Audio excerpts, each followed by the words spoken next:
5 mistakes new DJs make part 2. If you haven't checked out part 1 yet, do check that out. Link down in the description down below. Let's get straight into it. Mistake number 1 then is playing out YouTube rips. Now there's loads of dodgy software programs out there that will help you to download music from YouTube. However, you can never be sure of the quality, and it may sound great on your laptop speakers. However, when you play that song on a nightclub system or on a large speaker system that you would take to a mobile event, then the likeliness is it's going to sound terrible. Always download high quality music from reputable sites. The other thing is as well is that of course it is illegal to do, so avoid playing YouTube rips. Mistake number 2 then is having a little bit too much fun when you are DJing, and what I mean by this is of course drinking and potentially other substances which we won't talk about. Now, I get it, DJing is nerve-wracking, especially if it is your first gig in a brand new venue, and you might want to get yourself a little bit of Dutch courage. However, if you go too far over the line, then you might just end up making a bit of a fool of yourself. You might even press stop on the wrong deck, you might say something stupid on the microphone, and it just doesn't look very professional. Now, I will say that you can probably have 1 or 2 drinks. In fact, many DJs do, but just don't take it too far. I will admit, however, there have been nights where I have had a few drinks when I have been DJing. However, those were in venues where I was very well established and already had a good relationship with the manager that was in charge of that venue. That does come further down the line.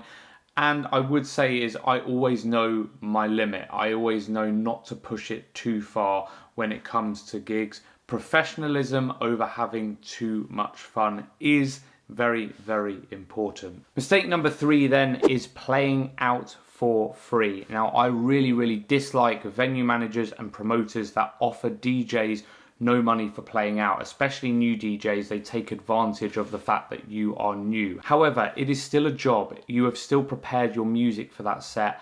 You have still probably paid for music for that set. You might have even bought a laptop to download your songs onto. And if you're playing out for free, it just devalues the whole industry.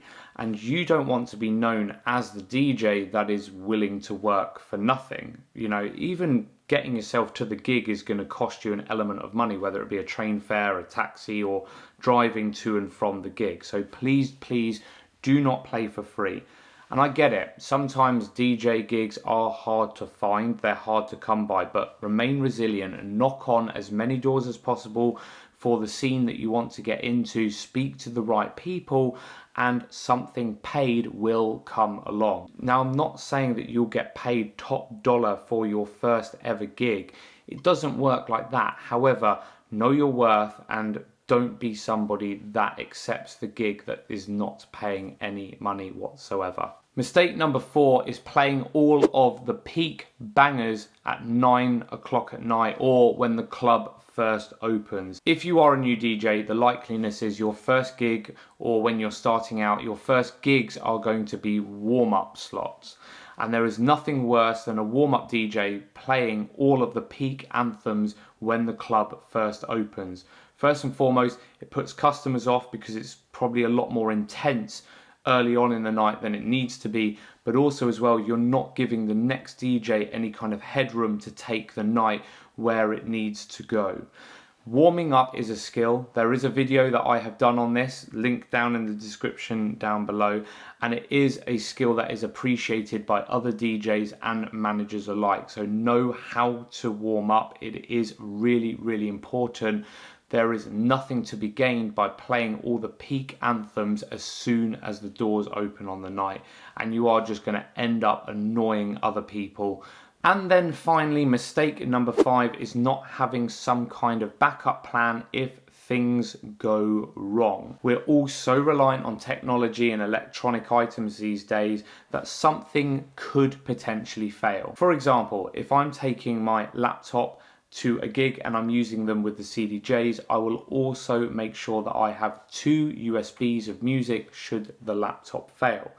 If you are using USBs just to plug straight into the CDJs, then I would recommend having a couple of extra USBs on hand ready to go should one of your USBs become corrupted, or if the tracks aren't loading or something like that. If you're using a controller at a gig, if that controller fails, you might want to have a smaller, cheaper backup controller. For example, where I've taken the RX2 to some of my gigs, I also sometimes carry around my DDJ 400. It's a more affordable controller, but it's a good little backup that will get me through the night if needed. So do think about what your backup plan is to keep the music playing. It can even be as simple as plugging in your phone and playing from a Spotify playlist until you rectify the problem, just making sure you have the right cable to plug into the back of the mixer. But your job as the DJ is to make sure the music keeps going no matter what. So having a backup is absolutely key. Hope you found this video useful. If you want some more information about how to do the warm-up set, especially if it is your first set playing out, then do check out that video up there next. And of course, I will see you in the next one.